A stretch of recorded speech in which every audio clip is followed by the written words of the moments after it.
नमस्कार दोस्तों, आप देख रहे हैं युग चरण। आइए जानते हैं आज 15 जुलाई की बड़ी खबरें। आप इस वीडियो को कहां से देख रहे हैं कमेंट करके बताइए। साथ ही डेली अपडेट के लिए युग चरण चैनल को सब्सक्राइब कर लें।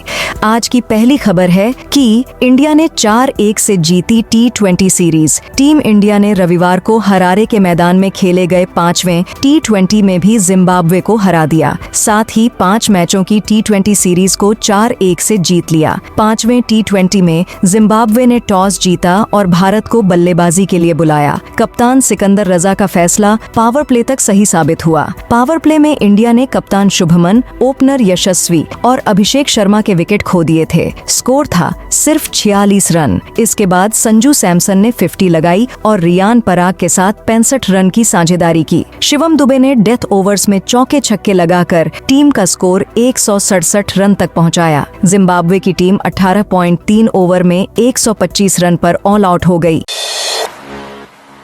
बिहार में 7 नदियां उफान पर। नेपाल से सटे बिहार और यूपी के कई जिले बाढ़ की चपेट में हैं। बिहार के बगहा में गंडक नदी के बढ़ते जलस्तर से बाढ़ की स्थिति बनी हुई है।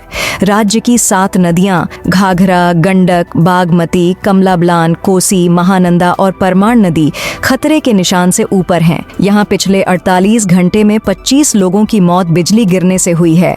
उधर यूपी में सबसे ज्यादा खराब स्थिति पीलीभीत, लखीमपुर खीरी और शाहजहांपुर की है। यहां 20 लाख लोग बाढ़ से प्रभावित हैं।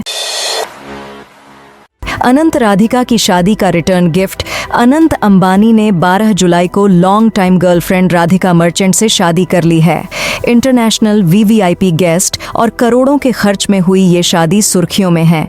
शादी में राधिका मर्चेंट ने सोने की एम्ब्रॉयडरी वाला लहंगा पहना था। वहीं अनंत अंबानी के वेडिंग आउटफिट की कीमत 214 करोड़ बताई जा रही है।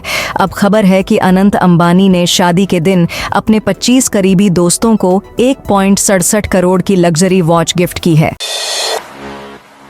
ट्रेनी आईएएस अफसर पूजा खेडकर की औंडी जब्त। महाराष्ट्र की पुणे पुलिस ने रविवार को ट्रेनी आईएएस अफसर पूजा खेडकर की औंडी कार जब्त कर ली है। पूजा पुणे में असिस्टेंट कलेक्टर के तौर पर पोस्टिंग के दौरान लग्जरी कार पर अवैध तरीके से लाल नीली बत्ती लगाकर घूमने के बाद विवादों में आई थीं। उनके दबंग रवैये और मनमानी की भी काफी चर्चा है।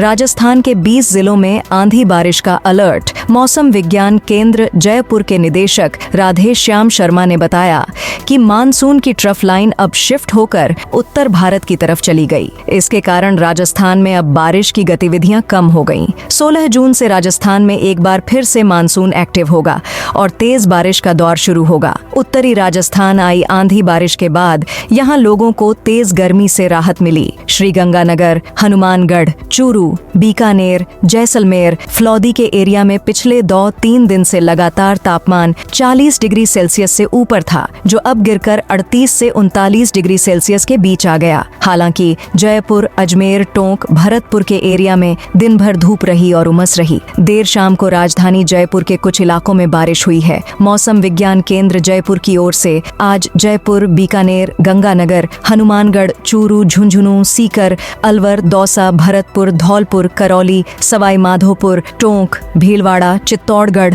बूंदी, बारां, कोटा और झालावाड़ में आंधी बारिश का येलो अलर्ट जारी किया गया है। 14 और 15 जुलाई को राजस्थान में मानसून कमजोर रहने की संभावना है। कुछ स्थानों पर हल्की बारिश हो सकती है। अमेरिका में ट्रंप पर फायरिंग। अमेरिका के पूर्व राष्ट्रपति डोनाल्ड ट्रंप पर फायरिंग हुई है। उनके दाएं कान पर गोली लगी है, लेकिन वो सुरक्षित हैं। बताया जा रहा है कि उन्हें अस्पताल से छुट्टी भी दी जा चुकी है। घटना भारतीय समय के मुताबिक रविवार सुबह 4 बजे की है। पूर्व सीएम अशोक गहलोत का छात्र संघ चुनाव पर बड़ा बयान। पूर्व सीएम अशोक गहलोत ने कहा कि मैं स्वयं छात्र राजनीति से निकला हूं। मैं छात्र संघ चुनाव लड़कर राजनीति सीखी। हमारी अलग मजबूरी थी, अब कोई ऐसे हालात नहीं है। भाजपा सरकार छात्र संघ चुनाव का रास्ता निकाले। गहलोत ने लाखों छात्रों की तरफ से कहा कि हमारी सरकार के समय पुलिस प्रशासन के फीडबैक के कारण चुनावी वर्ष में छात्र संघ चुनाव नहीं करवाए जा सके थे। प्रशासन विधान विधानसभा चुनावों की तैयारी में व्यस्त था एवं अधिकांश जगह कॉलेज ही चुनावी गतिविधियों जैसे चुनावी ट्रेनिंग, ईवीएम भंडारण एवं मतगणना केंद्र आदि होते हैं। मेरा मानना है कि छात्र संघ राजनीति की पहली पाठशाला है। मैं स्वयं छात्र संघ की राजनीति से निकला हूँ। राष्ट्रीय करणी सेना के शिव सिंह ने महिपाल से माफी मांगी। राष्ट्रीय करणी सेना के अध्यक्ष शिव सिंह शेखावत और श्री राजपूत करणी सेना के अध्यक्ष महिपाल सिंह मकराना के बीच मारपीट व फायरिंग मामले में सुलह हो गई है। दोनों पक्षों ने राजीनामा कर लिया है। दोनों ने देर रात अलग अलग वीडियो बनाकर कहा, अब कोई झगड़ा नहीं है, परिवार का मसला है, आपस में सुलझा लिया है। शिव सिंह ने महिपाल सिंह से घटना को लेकर माफी भी मांग ली है। सीएनजी 3.09 रुपए सस्ती, 2 कंपनियों ने घटाए दाम। राजधानी जयपुर में सीएनजी सप्लाई करने वाली टोरेंट और राजस्थान स्टेट गैस ने बजट घोषणा के 3 दिन बाद दाम घटा दिए। शहर में शनिवार से सीएनजी की कीमत 3.09 रुपए प्रति किलोग्राम कम हो गई। पहले यह 91 रुपए में मिल रही थी, अब 87.91 रुपए में मिलेगी। ये कंपनियां जयपुर के अलावा कोटा, अलवर और धौलपुर में भी सीएनजी सप्लाई करते हैं। दरअसल 10 जुलाई को बजट घोषणा में सरकार ने सीएनजी पर वैट 14.5% से घटाकर 10% कर दिया है। प्रदेश में 13 कंपनियां सीएनजी सप्लाई करती हैं, लेकिन 11 कंपनियां अब तक नोटिफिकेशन का इंतजार कर रही हैं। मणिपुर में सुरक्षा बलों के काफिले पर हमला, सीआरपीएफ जवान शहीद। मणिपुर के जिरीबाम में सीआरपीएफ और पुलिस टीम के काफिले पर कुकी उग्रवादियों ने रविवार को हमला कर दिया। इसमें सीआरपीएफ का एक जवान शहीद हो गया, पुलिस का एक अधिकारी भी घायल हो गया। किरोड़ी लाल मीणा के इस्तीफे पर सीपी जोशी का बड़ा बयान आया सामने। राजस्थान में बीजेपी नेता किरोड़ी लाल मीणा के मंत्री पद से इस्तीफा देने के बाद से सियासत गरमाई हुई है। इसी बीच बीजेपी की प्रदेश कार्य समिति की मीटिंग से पहले प्रदेशाध्यक्ष सीपी जोशी ने किरोड़ी लाल मीणा को लेकर बड़ा बयान दिया है। उन्होंने कहा कि किरोड़ी मीणा पार्टी के संपर्क में है और मेरी भी लगातार उनसे बातचीत होती है। राजस्थान से चलने वाली 16 ट्रेनों में सामान्य श्रेणी के कोच बढ़ाए गए। रेलवे की नई सुविधा। रेलवे ने यात्रियों की परेशानियों को देखते हुए एक पहल की है। रेलवे कुछ अहम ट्रेनों में सामान्य कोचों की संख्या में बढ़ोतरी की है। राजस्थान की आम जनता को सफर करने में राहत प्रदान करने और राज्य में आवागमन को सुगम बनाने के लिए भारत सरकार के रेल मंत्रालय ने सामान्य श्रेणी के यात्रियों को सहूलियत प्रदान करने के उद्देश्य से कुछ महत्वपूर्ण गाड़ियों के कोचों की संख्या में विस्तार करते हुए सामान्य श्रेणी के अतिरिक्त कोच जोड़ने की योजना बनाई है।